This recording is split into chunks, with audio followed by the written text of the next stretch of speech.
CPM Kottayam ജില്ലാ സമ്മേളനത്തിന്റെ ഭാഗമായുള്ള പ്രതിനിധി സമ്മേളനം ആരംഭിച്ചു. പാമ്പാടി കത്തീഡ്രൽ പള്ളി ഓഡിറ്റോറിയത്തിൽ നടക്കുന്ന പ്രതിനിധി സമ്മേളനം സംസ്ഥാന സെക്രട്ടറി MP ഗോവിന്ദൻ ഉദ്ഘാടനം ചെയ്തു. വിമർശനവും സ്വയം വിമർശനവുമാണ് CPM സമ്മേളനത്തിൽ നടക്കുന്നതെന്നും അത് ഉണ്ടായില്ലെങ്കിലാണ് വാർത്തയാകേണ്ടതെന്നും MP ഗോവിന്ദൻ പറഞ്ഞു. കോട്ടയം ജില്ലയിലെ മുതിർന്ന CPM നേതാവും മുൻ കേന്ദ്ര കമ്മിറ്റി അംഗവുമായ വൈക്കം വിശ്വൻ പതാക ഉയർത്തിയതോടുകൂടിയാണ് 3 ദിനങ്ങൾ നീണ്ടുനിൽക്കുന്ന CPM കോട്ടയം ജില്ലാ സമ്മേളനത്തിന് തുടക്കമായത്. പാമ്പാടി തട്ടിൽപ്പള്ളി ഓഡിറ്റോറിയത്തിലെ കോടിയേരി ബാലകൃഷ്ണൻ നഗറിൽ ആരംഭിച്ച പ്രതിനിധി സമ്മേളനം സംസ്ഥാന സെക്രട്ടറി MP ഗോവിന്ദൻ ഉദ്ഘാടനം ചെയ്തു. വിമർശനവും സ്വയം വിമർശനവുമാണ് CPM സമ്മേളനത്തിൽ നടക്കുന്നതെന്ന് MP ഗോവിന്ദൻ പറഞ്ഞു. അതില്ല എങ്കിൽ മാത്രമാണ് വാർത്ത. ഓരോ സമ്മേളനങ്ങളിലും തിരുത്തൽ പ്രക്രിയയാണ് നടക്കുന്നത്. വിമർശനം മാത്രമല്ല, അതിനുള്ള മറുപടിയും സമ്മേളനങ്ങളിൽ ഉണ്ടാകാറുണ്ട്. പാർട്ടിയുടെ വളർച്ചയ്ക്കാണ് വിമർശനവും സ്വയം വിമർശനവുമെന്നും അദ്ദേഹം പറഞ്ഞു.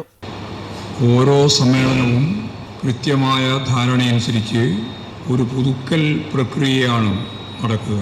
അതിൻ്റെ അടിസ്ഥാനപരമായ കാര്യം വിമർശനവും സ്വയം വിമർശനവുമാണ്. അതുകൊണ്ട് ഈ വാർത്ത എഴുതുന്നവരോട് എനിക്ക് പറയാനുള്ളത്, വിമർശനവും സ്വയം വിമർശനവും ഇല്ല എന്നതാണ് വാർത്ത. 289 പ്രതിനിധികളാണ് സമ്മേളനത്തിൽ പങ്കെടുക്കുന്നത്. ഇതോടൊപ്പം 5 കേന്ദ്ര കമ്മിറ്റി അംഗങ്ങളും 5 സംസ്ഥാന സെക്രട്ടേറിയറ്റ് അംഗങ്ങളും 38 ജില്ലാ കമ്മിറ്റി അംഗങ്ങളും പങ്കെടുക്കുന്നുണ്ട്. കഴിഞ്ഞ ജില്ലാ സമ്മേളനത്തിന് ശേഷം ജില്ലയിൽ നടന്ന രാഷ്ട്രീയ സംഭവ വികാസങ്ങളും മുന്നണിയിലെ ഘടകകക്ഷി ബന്ധങ്ങളും ഉൾപ്പെടെ വിവിധ വിഷയങ്ങൾ ചർച്ച ചെയ്യപ്പെടും. 5-ന് വൈകുന്നേരം നടക്കുന്ന പൊതുസമ്മേളനം മുഖ്യമന്ത്രി പിണറായി വിജയൻ ഉദ്ഘാടനം ചെയ്യും.